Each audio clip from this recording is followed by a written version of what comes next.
वासुदेवासुतं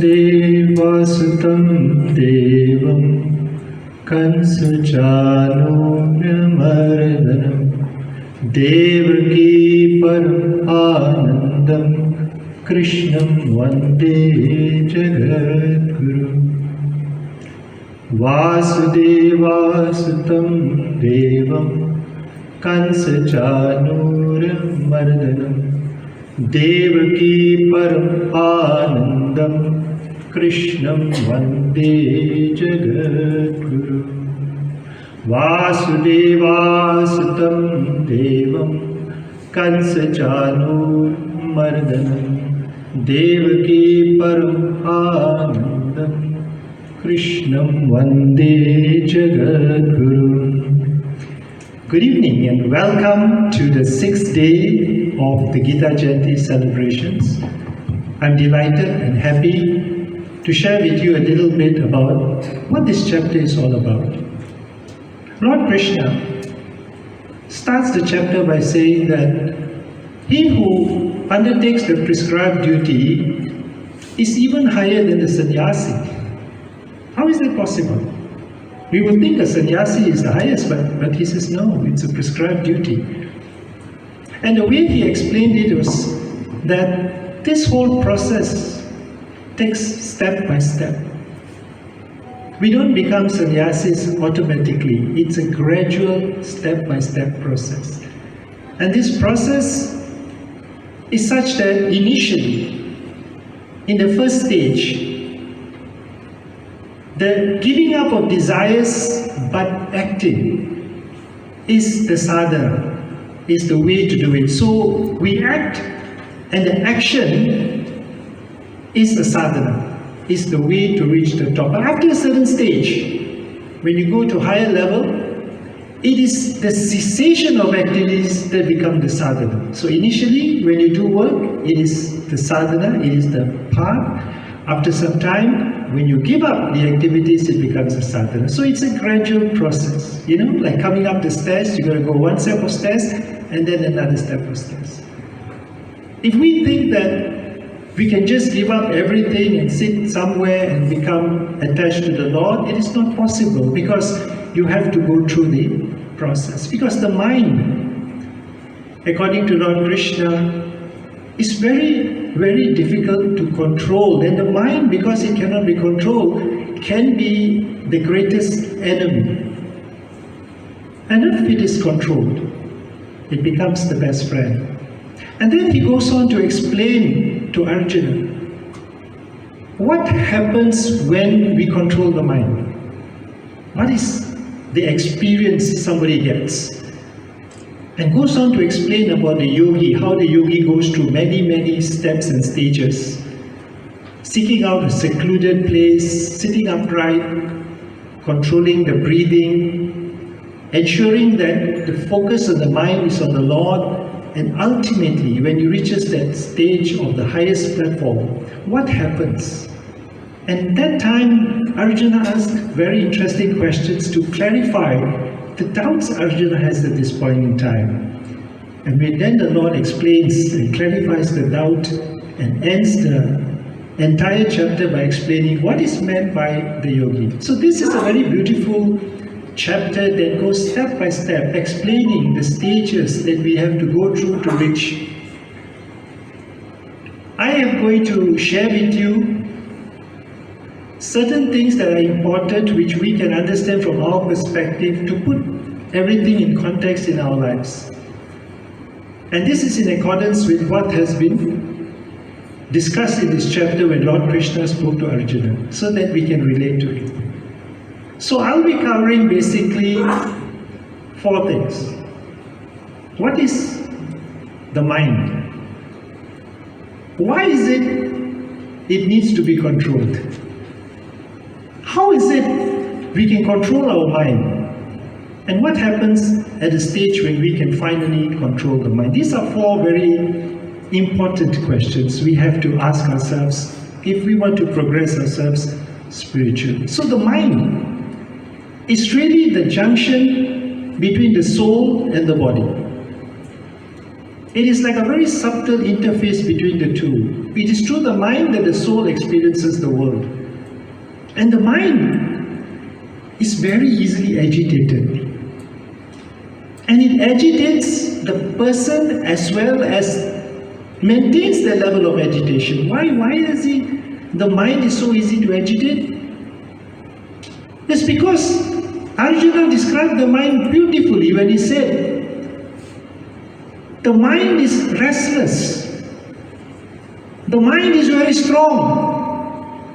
The mind is violent and obstinate. Chanchalam, bhalavat, pramati, dhradam. And that's true. Especially when the mind is not under control. When the mind is moving towards the body, external issues, when it is being affected by the miseries of world, by dualities, it gets agitated. The mind is very strong. It overpowers our intelligence, our willpower. The mind is very restless.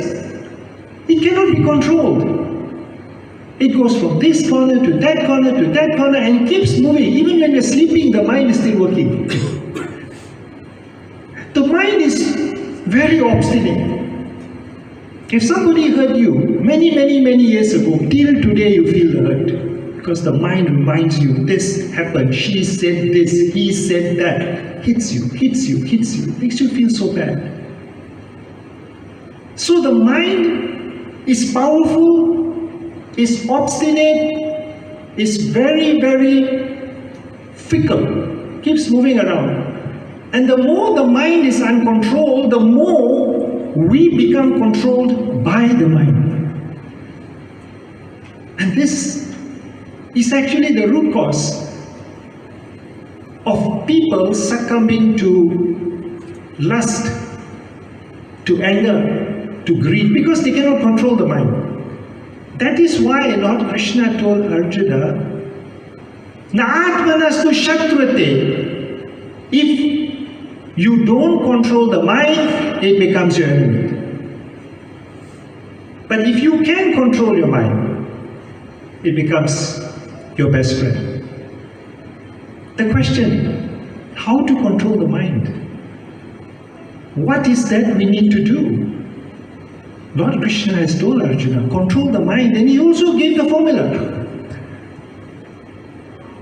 You see, we are talking about Yoga. Chapter 3, Karma Yoga. Chapter 4, Jnana Yoga. Chapter 5, Samyasa Karma Yoga. And this is the yoga of meditation. But what is yoga? Why yoga? Why every chapter is yoga? Because yoga comes from a Yud word, Yuj. Yuj means to connect. Connect the individual consciousness to the universal consciousness. And why do we need to connect? Because in chapter 15, verse 7, Lord Krishna says, Mama amsa jiva loke jiva bhutana sanandana mana shad indriyana prakashti stani kashtati. That means all living entities are part and parcel of me eternally, but they are caught.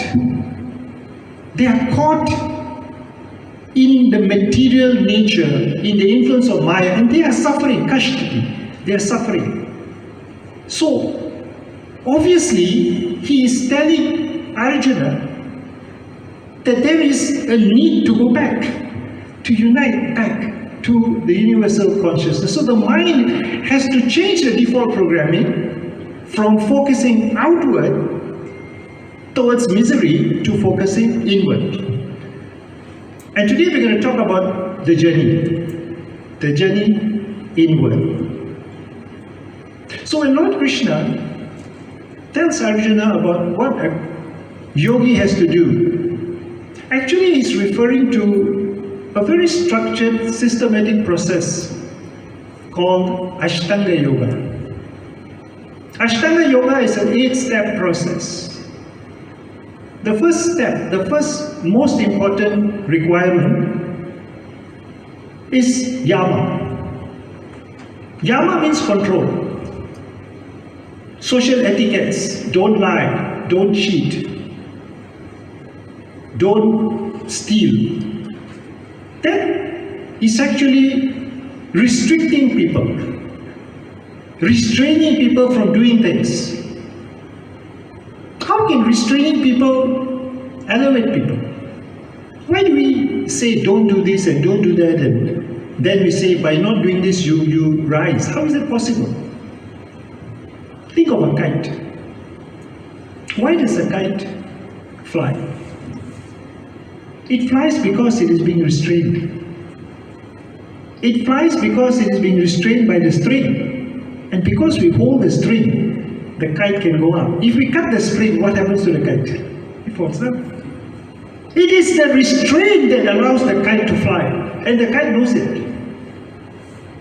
And why does the kite go higher and higher? Because the wind blows. What is the wind? The wind is the remembrance of Lord Krishna. And when the wind blows, we let go the string. Why do we let go the string? We are letting go the doubt. We are letting go attachments. And when we let go doubt and attachments and remember the Lord, Udarat, your soul rises. It starts with the control. Yama. From Yama we go to Niyama. Niyama means self-control. Where people begin to hold back and discipline themselves. When they seek to self-study, when they surrender on their own, that is Niyama, higher level. And Niyama can only continue if the discipline is increased and enhanced. So the next stage above Niyama is Asana. Asana is not just breathing exercise. Asana means trying to discipline yourself emotionally and physically. Then Pranayama. So Asana and Pranayama is raising a person's level of discipline to reach that stage where that person, that yogi, is able to consciously withdraw the senses, internalize the senses so that when they feel, they touch, they hear anything, it doesn't reach the brain. They close the doors, they close the windows, they just focus. And focus is dharana. Dharana means hold. You are holding the image. It's difficult. It comes, it goes, it comes, it goes. But you keep focusing and focusing. And dharana means concentrating on the object of meditation. That, if done successfully, turns to dhyana. What is dhyana? Dhyana is meditation. So, you cannot meditate unless you focus. It's just like a spaceship.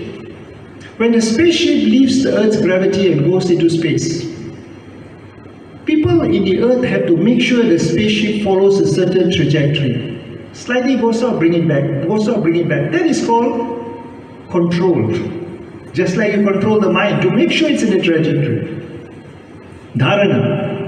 But once the spaceship reaches the planet, it sucks the spaceship because of its gravitational pull. It goes in.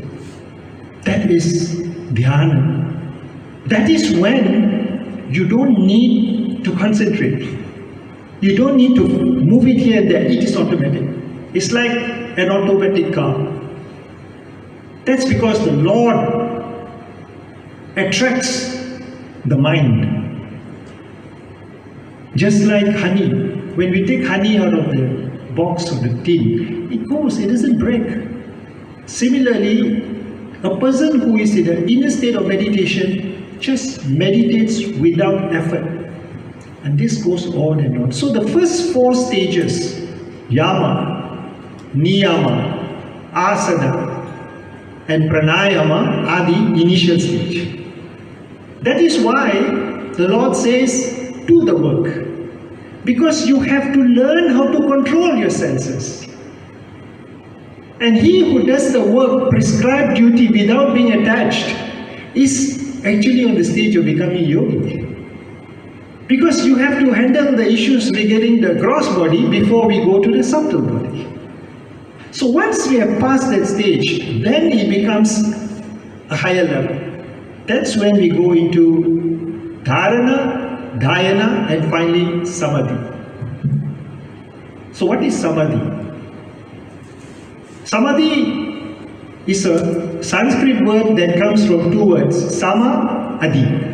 Adi is a short form for buddhi. Sama is same, like Malay, sama. Same intellect with that of the soul. You reach that point where the mind, the body, and the intellect become one. You reach the point where you are beyond material existence. You reach the point where the yogi is experiencing transcendental happiness. So what is transcendental happiness? In the material world, there are three types of happiness. Tamasic happiness, Rajasic happiness, and Sattvic happiness. Tamasic happiness occurs when people are happy when they are violent to others. They are happy when they go to sleep, they don't get up. They are happy when they are intoxicated. That is tamasic. Rajasic happiness is when people are happy when their senses are satisfied. The mind is satisfied. The tongue is satisfied. That is Rajasic happiness. Sattvic happiness is when people feel happy because they do the good things for others. Because they do the rituals. Because they pray to the Lord. They feel accomplished. They feel a sense of accomplishment. That is Sattvic. But these happiness have limits. There is a limited capacity to enjoy this happiness because our senses are limited. There's only so much I can taste, there's only so much I can touch, there's only so much evil I can do, there's only so much I can read, but there is a limit. When we reach that transcendental happiness, it's unlimited. It's total bliss. Because at that stage, the mind is no more agitated, it is full of peace and tranquility. It is beyond the duality of honor, dishonor, happiness, distress, heat, cold. All the situations, it goes beyond. It also is beyond the issues relating to people. You have that sama dakshini, that means you view people the same. It doesn't matter if you're an enemy, you're a messenger, you're a well-wisher, your friend is the same. Sama dakshini.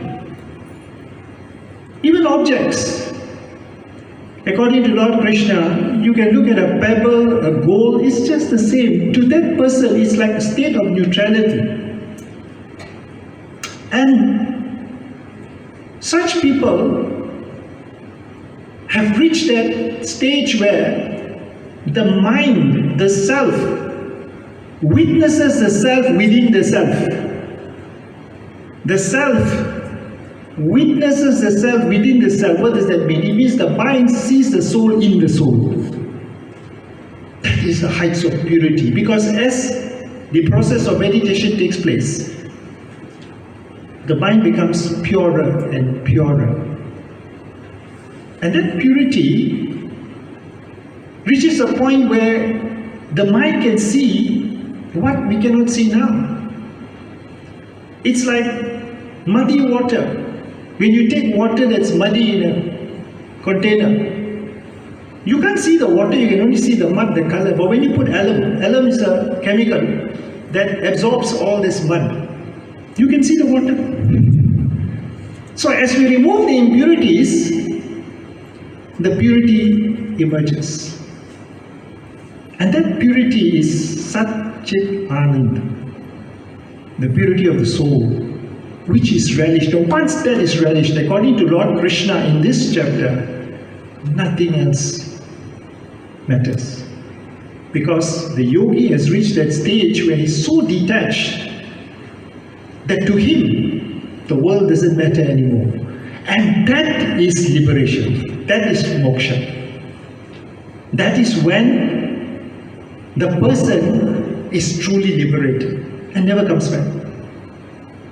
which is amazing. Which is amazing because it's possible. And Lord Krishna says it's possible if you follow step by step. When Arjuna said, I'm going to become a sannyasi, Lord Krishna told him to fight. Why must he fight? Because being a sannyasi doesn't mean you are detached. You see, attachment and engagement are two different things. If you are engaged and detached, that is the best. You cannot be engaged and attached. But when you are engaged in work and detached from results, that is the beginning of being a yogi. Because remember, yama, control. And this is why the Lord started off this chapter by saying that he who does his prescribed duties is better than a sannyasi. Because he's already going through this process of yama, niyama, and finally reaching the sannyas. At this point, when the Lord talked about how to control the mind and how to focus and how to go that level, Arjuna had this question, all of you have it now. Same question, beautiful question. He told the Lord, Chanchalam Krishna Pravati Bhalavadhradam. The mind is like the wind. It is so strong. It is so obstinate. It is so unsteady. It is so powerful. How am I going to control? And Lord Krishna gave him the answer. Answer is very simple. Vairagya and Abhyasa. Abhyasa means what? Means practice. Practice to control the mind.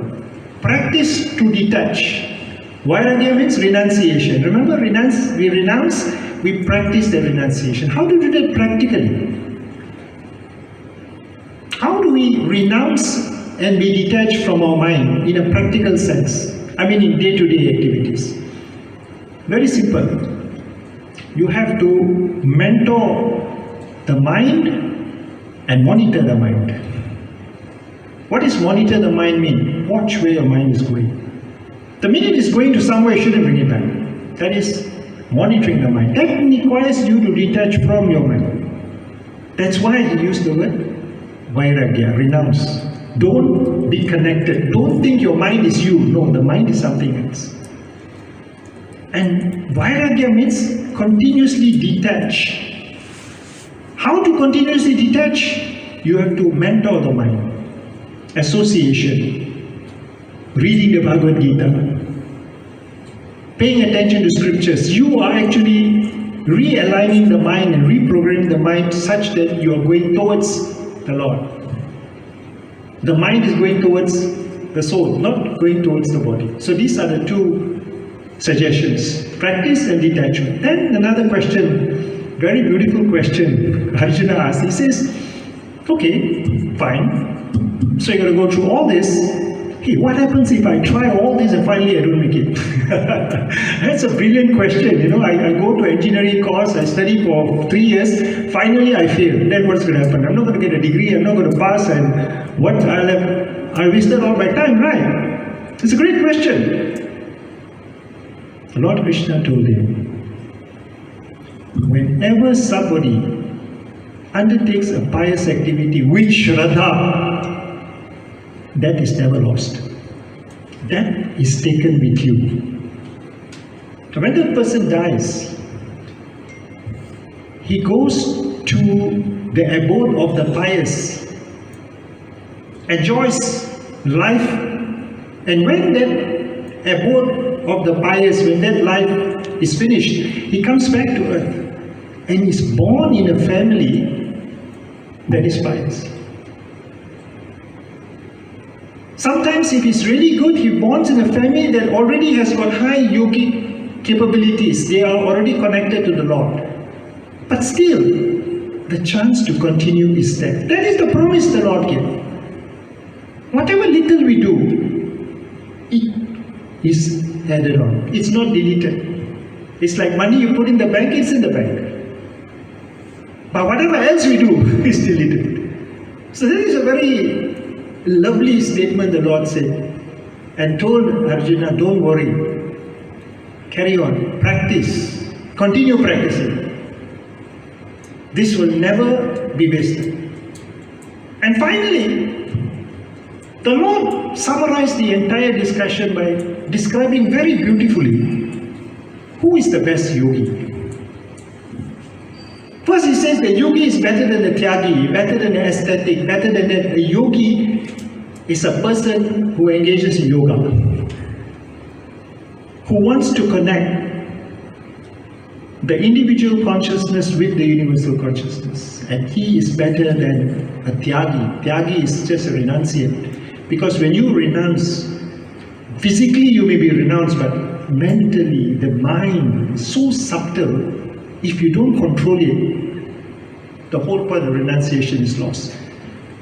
And the last verse really sums up, from the opinion of the Lord himself, who is the best of all?